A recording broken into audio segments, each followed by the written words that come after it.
years. But the big thing for me is, you know, tell stories and do the work. You know, I mean, I used to tell my daughters all the time is, you know, even if you're not the fastest, the strongest, the smartest, or whatever, you can be the hardest working. And in journalism, you've got to be hard working. It's easy to do journalism, but it's hard to do it well. So I try to convey to them to be really hard workers, and that's something we pride ourselves here at EIU about. Is, you know, our students learn to work hard. They work 3-5 days a week at the TV station, the radio station, the daily newspaper, the yearbook, and on top of that, taking the classes. So by the time they go out on internships and do other things, you know, they don't. Oh, all I have to do is do my job. You know, it seems almost easier. It's like training athletes. You know, really extra hard. So when the game comes around, the game's a lot easier. All right, Lewis has a question. Go ahead. Yeah, Joe. This is just a question in the context of the times that we live in regards to the way that journalism has obviously evolved. That you just stated with the advent of social media, particularly Twitter. If you were teaching this class, say 10 years ago, before obviously Twitter was a universally used thing, what wisdom would you impart onto aspiring sports writers? I don't. It's really difficult to say exactly because I had been teaching. I've been teaching for 20 years actually. So the way I taught classes through the years is pretty much the things I just mentioned. The difference is I do also now talk about social media, and I do talk about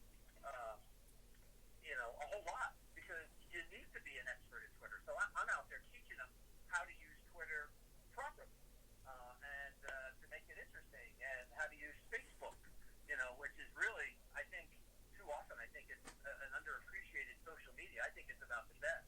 I mean, if you want to talk later, I run a sports website for local sports around here. We started up 3 months ago, and that's the driving force. If you want to get people who are middle-aged and older people, you want to make sure that you use Facebook. If you want to get really across the board, use Twitter. And if you want the real young kids, you go to Instagram or maybe Snapchat. I mean, you can pretty much tell someone's age based upon how much social media they use. But you absolutely have to use it. Like even on our website, if we don't post things on our Facebook page, our readership goes down, I don't know, 2/3. People are expecting that to be fed. No one's going to the website anymore just directly. No one's picking up the print paper necessarily and using the social media there. So I use the social media. I think it should be a place where you have conversations with your readers. It's a place where you follow athletes and other people out there and pass that along. It's a place where it generates new stories and ideas, and certainly a place to promote your content. Those are the main ways. You do it differently depending, of course, if it's Facebook, Twitter, Instagram, you name it. All right, so talk about the local sports website. I know you want to go ahead and explain to our listeners what that's about.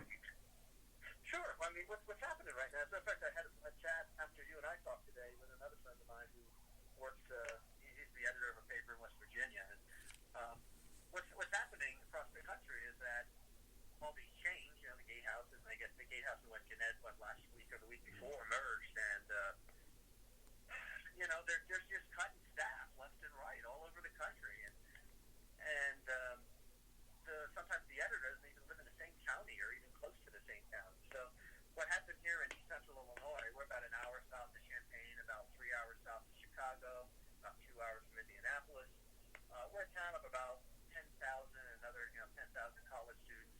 The other town in our county has about 20. So we're kind of a smallish, I guess back by Orlando standards where I used to live. We're like a community down there. But it's the whole county here has about that many people. And the paper stopped covering sports like they used to. They decided we're going to do features on some people and stop going to games. And they're down to 2 sports writers. And one of the sports writers spends half his time covering the Eastern Illinois University. Well, people in the community do care about Eastern Illinois University, but not as much as they care about their kids and their friends' kids and their grandkids and all of those. They want these game reports. The local paper started putting pictures of scorebooks on there, not even writing anything. I remember being at Fort Myers, where on Tuesdays and Friday nights for basketball this time of year, we'd be fielding 20, 30 calls, writing a couple of drafts, putting in box scores, still a couple of pages all over the paper. And we went out and covered, of course, a couple of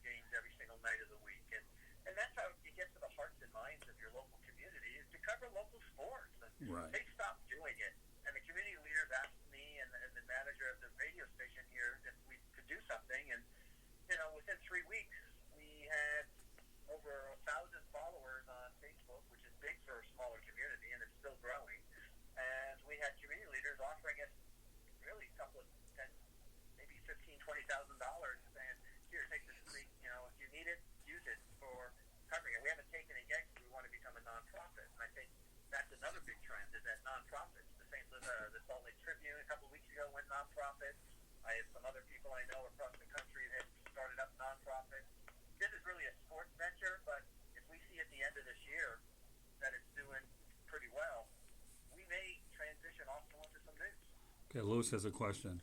So you talk about what makes a good journalist, and in my opinion, you're right. Obviously research is important, but it's the way that you execute that research and the way that you can articulate words that really makes a story a story. But in your eye, given your years of experience, obviously you said you've spent 20 plus years teaching. In your opinion, what makes a good story, regardless of topic? Well, conflict drives everything. Conflict drives every story in the world, whether it was in the Bible or the Iliad, the Odyssey, or you name it. The best stories, not all stories, but the best stories have conflict, and the more conflict you have in there, the more people are going to be driven to it. There's a guy named Joe. I always forget his name. I think it's Joe Ebert, who was a really well-known photographer at the Washington Post years ago. And a friend of mine, Brian Poulter, teaches photo here. He and I got together and put together some sessions, and it drives to exactly what you're talking about. In photography, there's 4 levels. One is informational, just get that out. The next level to get people interested is graphic. And then when you get to the 3rd level, which is showing emotion in photos, people start leaning in and start talking about it, are really interested about what's going on. And when you get that photo that's intimate, man, people are all in. And that's how I try to teach my students, going, you want to get those feature stories as much as possible. The more emotion and the more intimacy that you can get in these stories. And I don't mean melodramatically trying to elevate things that don't exist.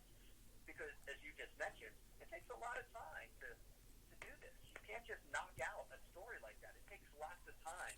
Both time in putting in that story and also time doing this job. Like, I would expect an 18 and 22-year-old kid to necessarily write a great story that's emotional and intimate and all these other elements in there. They're striving to get to that level. But it takes, every 3 to 5 years, I feel like I've changed, and every writer does if they're willing to put the work in there. But I think those are the elements that get to me, is that do a lot of work, talk to as many people as possible. Talk to 10, 12 people, and maybe even cite 3, but you're learning more. What was it, Gay Talese, I think the writer who wrote the great pieces on Joe DiMaggio and Frank Sinatra as a whole, said journalism is the fine art of hanging out. And, we hang out in locker rooms, we hang out in all kinds of places. And sports in particular, we try to bring people to places, fans, that they can't go otherwise, like the locker rooms and spending time with athletes and such. All right, we got a few more minutes to go. Okay, first of all, talk about your book a little bit more. Why should people buy it? The Field Guide. Yeah. If you want to be a journalist, I guess that's what you want to do. It's written as a guide, so I have given information on how to cover 20 different sports, and in each of those, it's how to prepare, how to observe, how to ask questions afterwards, and then how to write the story. It also has chapters, as you'd imagine, on how to use social media, TV, feature stories, columns, sabermetrics, things like that. I think the people who would want to read this book primarily would be people who are teaching high school or college students who want to go into the field. My mom used to tell me that she loved the book because she would pick it up and learn about swimming or some other sport she didn't know as much about. It wasn't intended to be that type, but I've learned it could be that. But the main basic reason for having written this book is for people who are interested in learning more about sports media and maybe even practicing it or teaching it. And where can they get it? You can get the Field Guide to cover sports on Amazon easily. The second edition, you'd probably want to get, not the first one. I mean, the first one's good, but the second one's far bigger than that. So that's the edition I would get for sure. And my final question, okay, Did you ever think, especially when we were back at the Tribune back in the 80s, that social media would ever be as prevalent, that we'd have to live and this would be a new norm? I know we're talking back quite a few years, but who would have thought with you and I back in the day would end up finding that this is a way we have to promote what we do, where we had the old big company that it was a given. I mean, think about it. You and I graduated U.S. Basketball. We both, I think, were 86 grads, right? Right, And, right. back then, there was no such even anything on the horizon called social media. Yeah, right. You know, things just blew up far faster, I think, than people could imagine. I mean, I remember we went from AOL to the internet, and then suddenly everything was blowing up even there. And then I remember when my students in the newsroom when I was advising the paper here said, "Want to get on Facebook?" And this it was like within the first year. I said, "What the heck is that? You guys are wasting your time on this." But I went on just to indulge them. And then I also had another alum go, "Hey, Twitter." I said, "What the heck is Twitter?" He goes, "Well, you know, if you're caught on the Dan Ryan Expressway in Chicago, you'll know that there's a traffic accident a couple miles up the road." I mean, that's how it was Right. described to me. I mean, it's just real. I mean, we have no idea. Really interesting because we have no idea in 20 years what's going to be the big thing and how things are going to be done. I do think the things that prevail, of course, are good work ethic as far as the journalist, but what prevails is good stories. Right. We love stories, whether it was people on the caves back in 10,000, 20,000 years ago in France that they found, or just telling any story now, or just like we tell stories about, hey, what happened in your day today? The better storytellers are the ones that people lean into and want to hear more about. All right, well, on that note, just for those individuals that want to know a little bit about Eastern Illinois University, we had Jimmy Garoppolo, Tony Romo, and Sean Payton and Mike Shanahan are alumnus that came out of that place. So it's a school that doesn't get as much attention in Illinois, but there are some credible names that came out of it for sure. So, any final thoughts here before? And just so you know, Joe and I will be getting together when Candy and I head up the road toward Wisconsin. So get ready. Joe will spend a little bit more time reminiscing about our past at USF and where we've come at this point in our careers. Anything you want to add before we go off the line? Depending on who's listening, I guess, I would say try to support, media all you can, but, I hear a lot of people say, hey, you need to support the media, but on the other hand, these news chains and all the people in media need to support their audiences as well. It goes both ways, and I think that's why nonprofits and other things are going to pop up. I'm a lot more optimistic about journalism than maybe other people are, and I'm really excited for this next generation. We're going to have a lot more opportunities than you and I ever had when we started out. Well, I'll end it on that note because truer words could not have been spoken. Joe Gisandi, want to thank you very much for being on the Sports Exchange tonight. Want to wish you and your family a happy Thanksgiving, and you and I will be talking soon. All right, Joe? Thanks for being on the program. Pleasure, Joe. Happy Thanksgiving. All right, with that said, okay. We go from one guest to another. Yeah, we do. How about a nice transition over to David Levin? David, welcome to the Sports Exchange. How are you tonight? Hey, guys. How you doing? Thanks for having me on again. Oh, our pleasure. Well, David, you and I are going to be getting together doing the Sports Exchange live on Sunday when the Tampa Bay Buccaneers take on the Jacksonville Jaguars at whatever name they want to call the stadium. Yeah, it's definitely on the list, isn't it, buddy? Definitely. Everybody having a good night and getting ready for the holidays? Yes, sir. Very much so. All right, so what you got there? Obviously, things aren't as good in northern Florida as we thought they would be, are they, David? No, but first of all, can I say that we all really sucked at our predictions this week?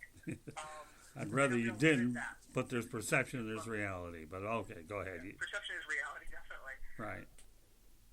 So we've got a team that's 4-7, didn't do what it should have done in Tennessee. They had a chance to not only sweep a division rival, but to make a statement that they were still a partially viable playoff team, and that all failed.